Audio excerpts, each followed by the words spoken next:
जय गुरु जी, शुक्राना गुरु जी। मेरी प्यारी संगत जी, गुरु जी का अनंतमंतम शुक्राना, लख लख बार शुक्राना, हर सांस दा शुक्राना, हर चीज़ दा शुक्राना। संगत जी, गुरु जी के कितने प्यारे दर्शन आज हो रहे हैं रेड चोले वाले स्वरूप में एंड ये वाइट चोले वाले स्वरूप में। संगत जी, गुरु जी हर स्वरूप पाठ शुरू होने से पहले अपनी इतनी शानदार ब्लेसिंग और अपना होने का इतना शानदार अनुभव करवाते हैं, जिससे संगत जी पार्ट ब्लेस तो हो ही जाता है। लेकिन हम क्या गलती करते हैं, हम अपने आप को बहुत ज़्यादा समझदार समझते हैं।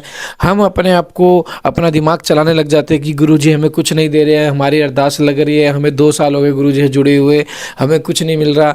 तो संगत जी देखो, हर चीज़ का एक वक्त होता है और एक जगह होती है जो पहले से निश्चित है। गुरुजी देखो संगत जी, आपने कोई बुरे कर्म किए, किसी की चुगली निंदा करी, तो वो बुरे कर्म आपके सर आ गए, तो बुरे कर्म गुरुजी पहले कटवाएंगे, उसके बाद सुख देंगे। देन उसके बाद सुख देना जब जब गुरुजी सुख देना शुरू करेंगे तो आपको सुख में सिमरन करना है, गुरुजी की गुरबानी करनी है, शब्द सुनने हैं, डेली अमृत वेला करना है। अगर आप सुख में भी ये चीज़ करोगे और अपने कर्म सुधार के रखोगे ना, आपकी आने वाली 7 पीढ़ियाँ को गुरुजी ब्लेस कर देंगे। संगत जी, आने वाली 7 पीढ़ियों को, आपके आने वाली जनरेशन वो भी गुरुजी से कनेक्ट होगी, वो जन्म लेते ही गुरुजी से जुड़ जाएंगी। उनके लेख, उनकी किस्मत, हर चीज़ गुरुजी लिखेंगे। और जब गुरुजी लेख लिखेंगे तो कितने निराले लिखेंगे, आपको पता ही है। तो संगत जी, गुरु जी का बहुत बहुत शुक्राना है, बहुत बहुत शुक्राना संगत जी, बहुत बहुत शुक्राना संगत जी। गुरु जी ने सपने में ही मेरा एक ऐसा कष्ट कटवा दिया था, जो उसके लिए बहुत बहुत शुक्राना मेरे गुरुपा। आप इतनी मेहर करते हो, इतना प्यार करते हो अपनी संगत से। जिस किसी ने भी गुरुपा को दिल से 100% सरेंडर कर दिया ना, समझो वो पार हो गया। कहते हैं ना, नानक नाम जहाज है, चढ़े सो उतरे पार। क्योंकि नानक एक नाम जहाज है, जो चढ़ गया ना वो पार ही उतरेगा। और कहता है ना, फुल्ला वाली पाल की ते मेरे गुरु जी आए ने, संग ताने हथ जोड़े शीस झुकाए ने। तो संग गुरुपा, मुझे उस दिन का इंतजार है जो आपने ड्रीम में दिखाया था, उसके लिए बहुत बहुत शुक्राना, अनंतम अनंतम शुक्राना। आइए पाठ को शुरू करते हैं गुरु जी के मंत्र जाप के साथ। ओम नमः शिवाय। शिव जी सदा सहाय। ओम नमः शिवाय। गुरु जी सदा सहाय। जय गुरुपा। जय गुरु जी। वर्णाश्रम धर्म तथा नारी धर्म का वर्णन, शिव के भजन चिंतन एवं ज्ञान की महत्ता का प्रतिपादन। महादेव जी कहते हैं, देवेश्वर, अब मैं अधिकारी विद्वान एवं श्रेष्ठ ब्राह्मण भक्तों के लिए संक्षेप से वर्ण धर्म का वर्णन करता हूँ। तीनों काल स्नान, अग्निहोत्र, विधिवत शिवलिंग पूजन, दान, ईश्वर प्रेम सदा और सर्वत्र दया, सत्य भाषण, संतोष, आशित कथा, किसी भी जीव की हिंसा न करना, लज्जा, श्रद्धा, अध्ययन, योग, निरंतर अध्यापन, व्याख्यान, ब्रह्मचर्य, उपदेश, श्रवण, तपस्या, अक्षमा, सोच, शिखा धारण, यज्ञोपवीत धारण, पगड़ी धारण करना, दुपट्टा लगाना, निषिद्ध वस्तु का सेवन न करना, रुद्राक्ष की माला पहनना, प्रत्येक पर्व में विशेषतः चतुर्दशी को शिव की पूजा करना, ब्रह्म कुर्च का पान प्रत्येक मास में ब्रह्म कुर्च से विधि पूर्वक मुझे नहलाकर मेरे विशेष रूप से पूजन करना, संपूर्ण क्रियांत का त्याग, श्रद्धांत का परित्याग, बासी अंत विशेषतः यावक, कुल्थी या बोरो, ध्यान का त्याग, मध्य और मध की गंध का त्याग, शिव को निवेदित चंडेश्वर के भाग निवेद का त्याग, ये सभी वर्णों के सामान्य धर्म हैं। ब्राह्मणों के लिए विशेष धर्म ये हैं: अक्षमा, शांति,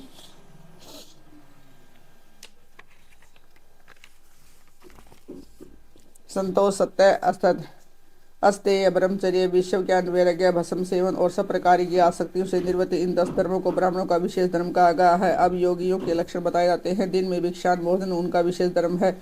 यह वानप्रस्थ आश्रम वालों के लिए भी उनके समान ही अभिष्ट है। इन सबको और ब्रह्मचारियों को रात में भोजन नहीं करना चाहिए। पढ़ाना, यज्ञ कराना और दान लेना, इनका विधान मैंने विशेषतः क्षत्रिय और वैश्य के लिए नहीं किया। मेरे आश्रम में रहने वाले राजा तो क्षत्रियों के लिए थोड़े में धर्म का संग्रह इस प्रकार है: सब वर्णों की रक्षा, युद्ध में शत्रुओं का वध, दुष्ट पक्षियों, मृगोता, दुराचारी मनुष्यों का दमन करना, सब लोगों पर विश्वास न करना, केवल शिव योगियों पर विश्वास रखना, ऋतुकाल में ही स्त्री संरक्षण करना, सेना का संरक्षण, गुप्तचर भेजकर लोग में घटित होने वाले समाचारों को जानना, सदा अस्त्र धारण करना तथा बसम में कंचु धारण करना, गोरक्षा, वाणिज्य और कृषि, ये वेश्यों के धर्म बताए गए हैं।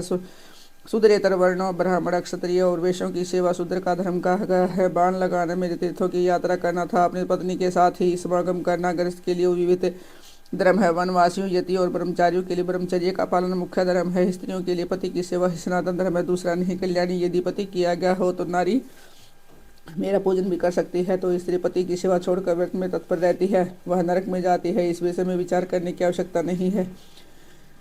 अब मैं विधवा स्त्रियों के सनातन धर्म का वर्णन करूंगा। वर्तमान तप, शौच, भूमि से केवल रात में ही भोजन, सदा ब्रह्मचर्य का पालन, भस्म तथा जल से स्नान, शांति, मौन, अक्षमा विधि पूर्वक सब्जियों को अन्न का वितरण, अष्टमी, चतुर्दशी, पूर्णिमा तथा विशेषतः एकादशी को विधिवत उपवास और मेरा पूजन, ये विधवा स्त्रियों के धर्म है। देवी, इस प्रकार मैंने संक्षेप से आश्रम का सेवन करने वाले ब्राह्मणों, क्षत्रिय, वैश्यों, सन्यासियों, ब्रह्मचारी, वानप्रस्थों, गृहस्थों के धर्म का वर्णन किया। साथ ही रुद्रों और नारियों के लिए भी सनातन धर्म का उपदेश दिया है। देवेश्वरी, यदि तुम्हें सदा मेरा ध्यान और मेरे षडक्षर मंत्र का जप करना चाहिए। यही संपूर्ण वेदोक्त धर्म है और यही धर्म तथा अर्थ का संग्रह है। लोक में जो मनुष्य अपनी इच्छा से मेरे विग्रह की सेवा का व्रत धारण किए हुए है, पुनर्जन्म की सेवा से संस्कार के युक्त होने के कारण भावातिरेक से संपन्न है, वे स्त्री आदि विषयों में अनुरक्त हो या विरक्त पापों से उसी प्रकार लिप्त नहीं होते, जैसे जल से कमल का पत्ता मेरे प्रसाद से विशुद्ध हुए। उन विवेकों की पुरुषों को मेरे स्वरूप का ज्ञान हो जाता है। फिर उनके लिए कर्तव्य का विधि निषेध नहीं रह जाता। समाधि तथा शरणागत की भी आवश्यक नहीं रहती। जैसे मेरे लिए कोई विधि निषेध नहीं है, वैसे ही उनके लिए भी नहीं है। परिपूर्ण होने के कारण जैसे मेरे लिए कुछ साधन नहीं है, उसी प्रकार उनके कर्तव्य ज्ञान योगियों के लिए भी कोई कर्तव्य नहीं रह जाता। वे मेरे भक्तों के लिए मानव भाव का आश्रय लेकर भूतल पर स्थित है। उन्हें रुद्र लोक के लिए वरिष्ठ रुद्र ही समझना चाहिए, इसमें संशय नहीं है। मेरी आज्ञा ब्रह्म आदि देवता को कार्य में प्रवृत्त करने वाली, उसी प्रकार ऋषि योगी को आज्ञा भी अन्य मनुष्यों को कर्तव्य कर्म में लगने वाली है। वे मेरी आज्ञा के आधार हैं, उनमें अतिशय सद्भाव भी है, इसलिए उनका दर्शन करने माता से सब पापों का नाश हो जाता तथा परस्पर फल की प्राप्ति सूचित करने वाले विश्वास है कि भी वृद्धि होती है। जिन पुरुषों का मुझ में अनुराग है, उन्हें उन बातों का भी ज्ञान हो जाता है जो पहले कभी उनके देखने सुनने या अनुभव में नहीं आई है।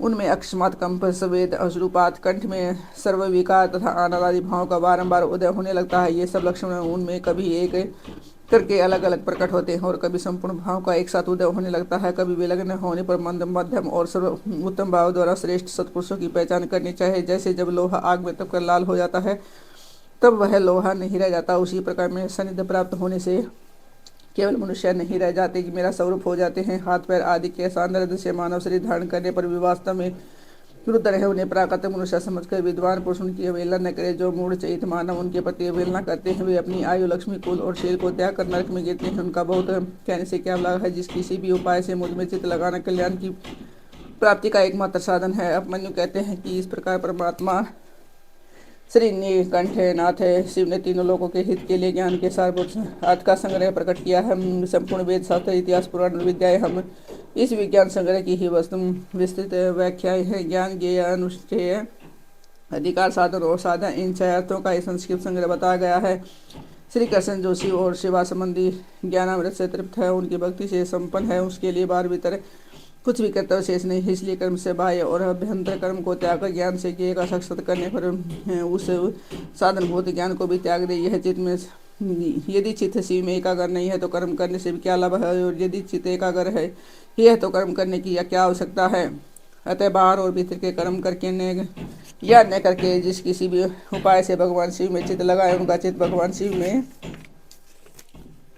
लगा है। जिनकी बुद्धि सुथिर है, ऐसे सत्पुरुषों को यह लोक परलोक में भी सर्वत्र प्रमाण की प्राप्ति होती है। यह ओम नमः शिवाय इस मंत्र से सिद्धियां सुलभ होती हैं। अतः पारावर विभूति की प्राप्ति के लिए इस मंत्र का ज्ञान प्राप्त करना चाहिए। पंचाक्षर मंत्र के महात्मा का वर्णन श्री कृष्ण बोले कि सर्वज्ञ महेश्वर परवर, आप संपूर्ण ज्ञान के सागर हैं। अब मैं आपके मुख से पंचाक्षर मंत्र के महात्मा का तत्व वर्णन सुनना चाहता हूँ।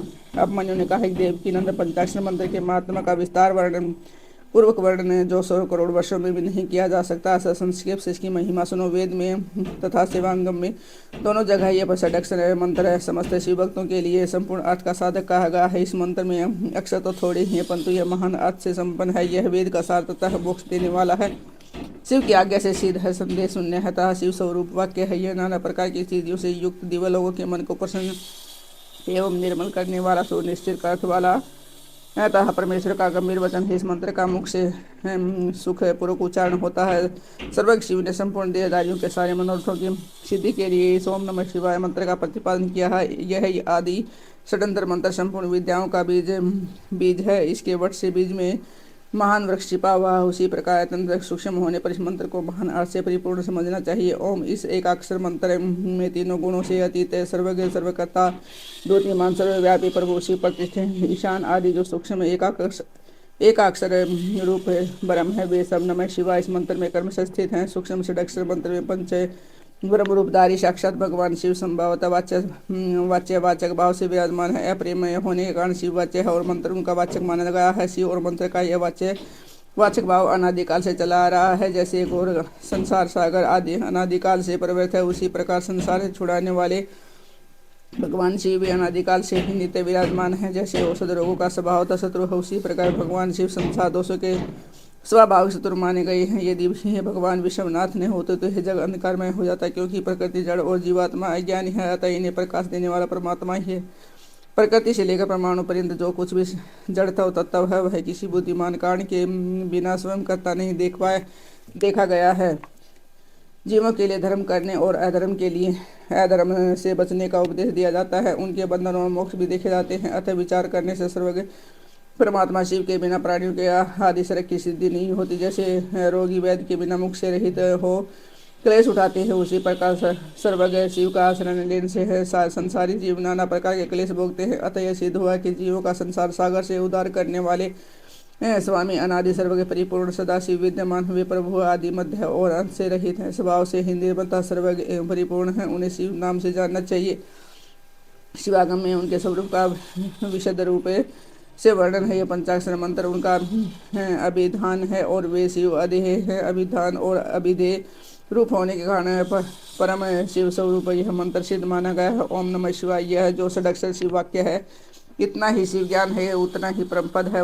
यह शिव का ही विधि वाक्य है, अर्थवाद नहीं है। इनकी यह उन्हीं शिव का स्वरूप है जो सर्वज्ञ परिपूर्ण और स्वभावतः निर्मल है, जो समस्त लोगों पर अनुग्रह करने वाले हैं। वे भगवान शिव झूठी बात कैसे कह सकते हैं? जो सर्वज्ञ है वे तो मंत्र से इतना फल मिल सकता है उतना पूरा का पूरा बताएंगे, परंतु जो राग और अज्ञान आदि दोषों से ग्रसित है वे ही झूठी बात कह सकते हैं। वे राग और अज्ञान आदि दोष ईश्वर में नहीं है, अतः ईश्वर कैसे झूठ बोल सकते हैं जिनका संपूर्ण दोषों से कभी परिचय ही नहीं हुआ। वह सर्वज्ञ शिव ने जिस निर्मल वाक्य पंचाक्षर मंत्र का परिणन किया है वह प्रमाणभूत ही है, इसमें संशय नहीं है। इसलिए विद्वान पुरुष को चाहिए कि ईश्वर के वचनों पर श्रद्धा करे। यथार्थ पुण्य पाप के विषय में ईश्वर के वचनों पर श्रद्धा न करने वाला पुरुष नरक में जाता है। शांत स्वभाव वाले श्रेष्ठ मुनियों ने स्वर्ग और मोक्ष की सिद्धि के लिए जो सुंदर बात कही है उसे सुभाषित समझना चाहिए। जो वाक्य राग द्वेष असत्य काम क्रोध और तृष्णा का अनुसरण करने वाला है वह नरक का हेतु होने के कारण दुर्भाषित कहलाता है। अविद्या एवं राग से युक्त वाक्य जन्म मरण रूप संसार क्लेश की प्राप्ति में कारण होता है। अतः वह कोमल ललित अथवा संस्कृत हो तो भी उससे क्या लाभ, जिसे सुनकर कल्याण की प्राप्ति हो तथा राग आदि दोषों का नाश हो जाए। वह वाक्य सुंदर शब्दावली से युक्त न हो तो भी सौबंध था समझने योग्य है। मंत्रों की संख्या बहुत होने पर भी जिस विमल षडाक्षर मंत्र का निर्माण सर्वज्ञ शिव ने किया है उसके समान कोई दूसरा मंत्र नहीं है। षडाक्षर मंत्र में 6 अंगों सहित संपूर्ण वेद और शास्त्र विद्यमान है, अतः उसके समान कोई दूसरा मंत्र नहीं है। 7 करोड़ महामंत्रों और अनेक उपमंत्रों से षडाक्षर मंत्र उसी प्रकार भिन्न है जैसे वृत्ति से मूत्र सूत्र जितने शिव ज्ञान और जो विद्या स्थान है उन सब षडाक्षर मंत्र रूपी सूत्र के संस्कृत भाषा है। इसके हृदय में ओम नमः शिवाय षडाक्षर मंत्र प्रतिष्ठित है। उसे दूसरे बहुसंख्यक मंत्र और अनेक विस्तृत शास्त्रों से क्या प्रयोजन है? जिसने ओम नमः शिवाय मंत्र का जाप दृढ़तापूर्वक अपना लिया उसने संपूर्ण शास्त्र पढ़ लिया और संपूर्ण समस्त शुभ कृत्यों का अनुष्ठान पूरा कर लिया। आदि में नमः पद से युक्त शिवाय ये 3 अक्षर जिसकी इस जीवा के अग्रभाग में विद्यमान है उसका जीवन सफल होगा। पंचाक्षर मंत्र के जप में लगा हुआ पुरुष आदि पंडित मूर्ख अत्यंत अथवा अधम भी हो तो यह पापांजर से मुक्त हो जाता है। पंचाक्षर मंत्र की महिमा उसमें समस्त वाग्मय की स्थिति उसकी उपदेश परंपरा देवी रूपा पंचाक्षरी विद्या का ध्यान उसके समस्त और व्यस्त अक्षरों के ऋषि छंद देवता बीज शक्ति तथा अग्न्यास आदि का विचार देवी बोली महेश्वर दुर्जन दुर्लंघ्य एवं कलुषित कलिकाल में जब सारा संसार धर्म से विमुख हो पापमय अंधकार से आच्छादित हो जाएगा, वर्ण और आश्रम संबंधित आचार नष्ट हो जाएंगे, धर्म संकट उपस्थित हो जाएगा, सबका अधिकार संदिग्ध अनिश्चित और विपरीत हो जाएगा। उस समय उपदेश की प्रणाली नष्ट हो जाएगी और गुरु शिष्य की परंपरा भी जाती रहेगी। ऐसी परिस्थिति में आप निके भगत की सब उपाय से मुक्त हो सकते हैं। महादेव जी ने कहा कि देवी कलिकाल के मनुष्य मेरे परम मनोहर पंचाक्षरी विद्या का आश्रय ले भक्ति से भावित चित्त होकर संसार बंधन से मुक्त हो जाते हैं, जो अकथनीय और अचिंतनीय है। उन मानसिक, वाचिक और शारीरिक दोषों से जो दूषित, कृतघ्न, निर्दय, छली, लोभी और कुटिल चित्त है, वह मनुष्य भी इसी यदि मुझ में मन लगाकर मेरी पंचाक्षरी विद्या का जप करेंगे, उनके लिए विद्या ही संसार भय से तारने वाली होगी। देवी, मैंने बारंबार प्रतिज्ञा पूर्वक ये बात कही है कि भूतल पर मेरा पतित हुआ भक्त भी इस पंचाक्षरी विद्या के द्वारा बंधन से मुक्त हो जाता है। देवी बोली, यदि मनुष्य पतित होकर सर्वथा कर्म करने के योग्य न रह जाए तो उसके द्वारा किया गया कर्म नरक की ही प्राप्ति कराने वाला होता है। ऐसी दशा में पतित मानव इस विद्या द्वारा कैसे मुक्त हो सकता है? महादेव जी ने कहा, सुंदरी, तुमने यह बहुत ठीक बात पूछी है। अब इसका उत्तर सुनो। मैंने पहले इस विषय को गोपनीय समझकर अब तक प्रकट नहीं किया था। यदि पतित मनुष्य मोहवश और मंत्रियों के उच्चारण पूर्वक मेरा पूजन करे तो वह निस्संदेह नरकगामी हो जाता है, किंतु पंचाक्षर मंत्र के लिए ऐसा प्रतिबंध नहीं है।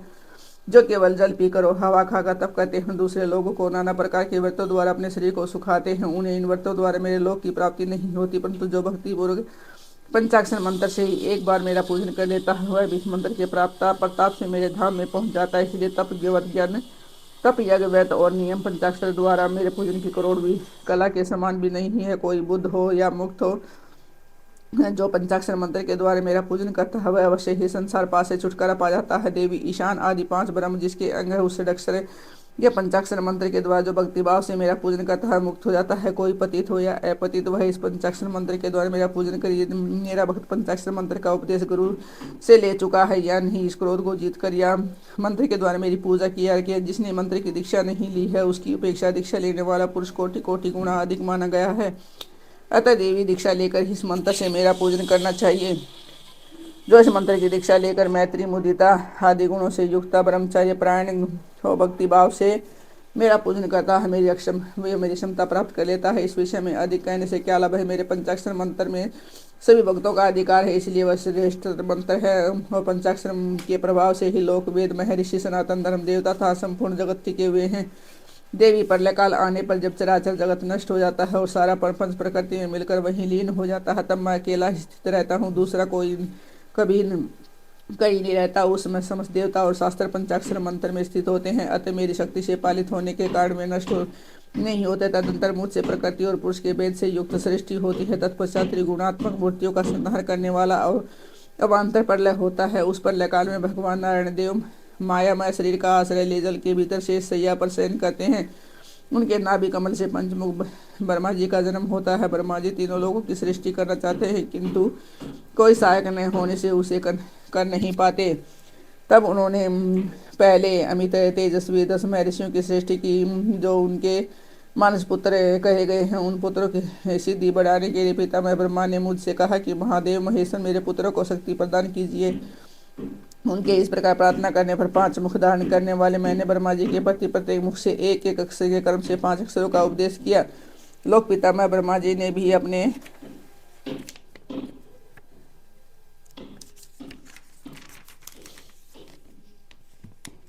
पांच मुखों द्वारा कर्म से उन 5 अक्षरों को ग्रहण किया और वाचक भाव से मुझ महेश्वर को जाना। महेश्वर के प्रयोग को जानकर प्रजापति ने विधिवत उसे सिद्ध किया।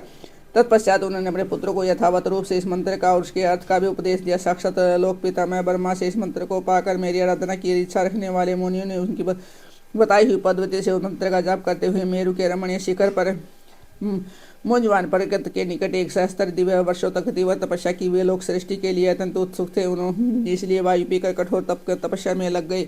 जहाँ उनकी तपस्या चल रही थी, वहाँ श्रीमान मुंजवान पर्वत सदा ही मुझे प्रिय है और मेरे भक्तों ने निरंतर उसकी रक्षा की है। उन ऋषियों की भक्ति देखकर मैंने तत्काल उन्हें प्रत्यक्ष दर्शन दिया और उन्हें आचार्य ऋषियों को पंचाक्षर मंत्र के ऋषि, छंद, देवता, बीज, शक्ति, कीलक, षडंग, न्यास, दिग्बंध और विनियोग, इन सब बातों का पूर्ण रूप से ज्ञान करा। संसार की सृष्टि बढ़े, इसके लिए मैंने उन्हें मंत्र की सारी विधियां बताई। तब वे उस मंत्र के महात्म्य से तपस्या में बहुत बढ़ गए और देवताओं, असुरता, मनुष्य की सृष्टि का भलीभांति विस्तार करने लगे।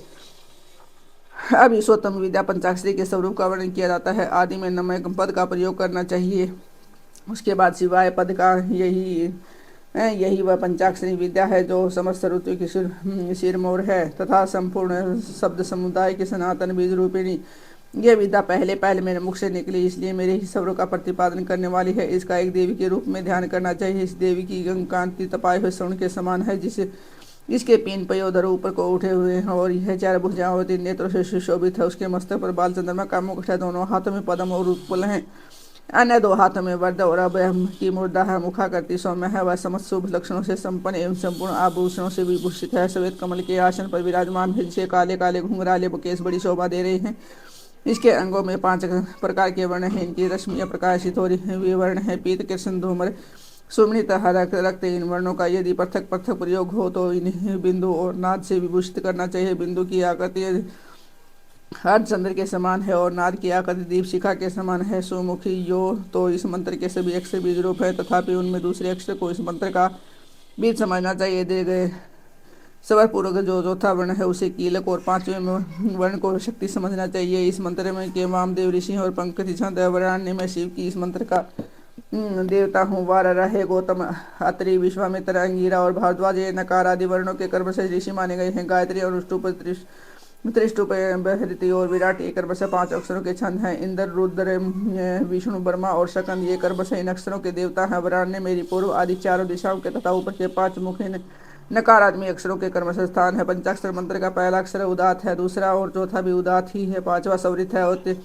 तीसरा अक्षर अनुदात कहा गया माना गया है। इस पंचाक्षर मंत्र के मूल विद्या शिव शैव सूत्रता। पंचाक्षर नाम जाने शैव बीज प्रणव मेरा विशाल हृदय है। नकार से कहा गया, मकार शिखा है, सिख कवच है, व नेत्र है और यकार अस्त्र है। इन वर्णों के अंत में अंगों के चतुर्थ रूप के साथ कर्मशः नमः स्वाहा वष्ट हुम वो सठे और फटे जोड़ने से अगन्यास होता है। देवी थोड़े से वेद के साथ यह तुम्हारा ही मूल मंत्र है।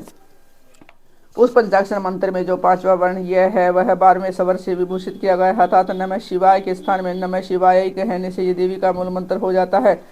अतः साधक को चाहिए कि वह इस मंत्र से मन, वाणी और शरीर के भेद से हम दोनों का पूजन, तप, जप और होम आदि करे। मन आदि के भेद से यह पूजन 3 प्रकार का होता है, मानसिक, वाचिक और शारीरिक।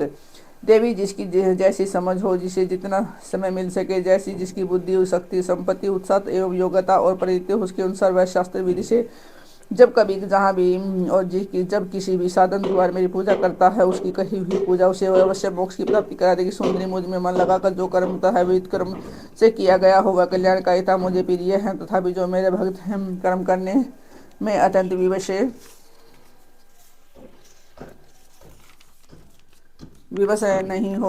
नहीं हो गए हैं, उनके लिए सब शास्त्रों में मैंने नियम बनाया है, उस नियम का उन्हें पालन करना चाहिए। अब मैं पहले मंत्र की दीक्षा लेने का शुभ विधान बता रहा हूँ, जिसके बिना मंत्र जाप निष्फल होता है और जिसके होने से जप कर्म अवश्य सफल होता है। जय गुरु जी, शुक्राना गुरु संगत जी। आपने जहाँ पंचाक्षर के मंत्र की महिमा जो शिव भगवान ने स्वयं ब्लेस करी है, गुरु जी ने ब्लेस करी है, तो आज के पाठ को बिल्कुल भी इग्नोर मत करना, और जो कल पाठ होगा उससे भी इग्नोर मत करना।